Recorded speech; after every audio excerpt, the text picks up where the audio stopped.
எந்த முடிவும் எடுக்க முடியாம தான் பிஜேபி தெளிவா வச்சிருக்கு.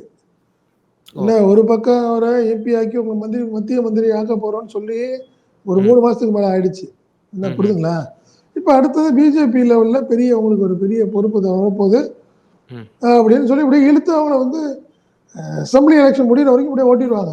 டைல்யூட் பண்ணி விட்டுருவாங்க அண்ணாமலையை. ம்ஹ்ம். நீங்க அடுத்தடுத்த முடிவுகள் எடுத்தா தாங்க நீங்க பண்ணிருவீங்க. 2026 வரைக்கும் நீங்க இப்படியே ஓட்டிட்டீங்கன்னா, அப்புறம் எங்க தனி கட்சி? என்ன விஷயம்? என்ன இருக்கு? என்ன பண்ணுவீங்க? நீங்க ம்ஹ்ம். தேர்தலை விட்டுட்டீங்கன்னா முடிஞ்சு போச்சுல்ல உங்களுக்கு. ம்ஹ்ம். இந்த ஒரு ஆப்ஷன் நீங்க விட்டுறீங்க. உங்களுடைய ஆதரவாளர்களை யாருக்கும் சீட்டு தர மாட்டான். ம். ஏன் இப்ப ஏற்கனவே பொறுப்புல எல்லாம் பெரிய லெவல்ல இல்ல. ம்ஹ்ம். நீங்க இதெல்லாம் இருந்தா தானங்க நீங்க ஸ்டடி பண்ணி நீங்க கோஆர்டினேட் பண்ண முடியும் எல்லாத்தையும். ஒண்ணும் பண்ணாம ம். அப்படியே ஆட்டோமேட்டிக்கா அவங்கள நீங்க பேசாம போயிட்டு இருக்கட்டும் விடு அண்ணாமலை பேசுறத காதுலயே வாங்காதன்னு நயினார்ட்ட சொல்லி அனுப்பிட்டாங்கன்னா, நீங்க நீங்க சுத்தி வர வேண்டியதானே. ம். இதுதான் இன்னைக்கு அண்ணாமலையோட நிலைமை. ஓ! விரக்தியின் விளிம்புல இருக்கார் அண்ணாமலை.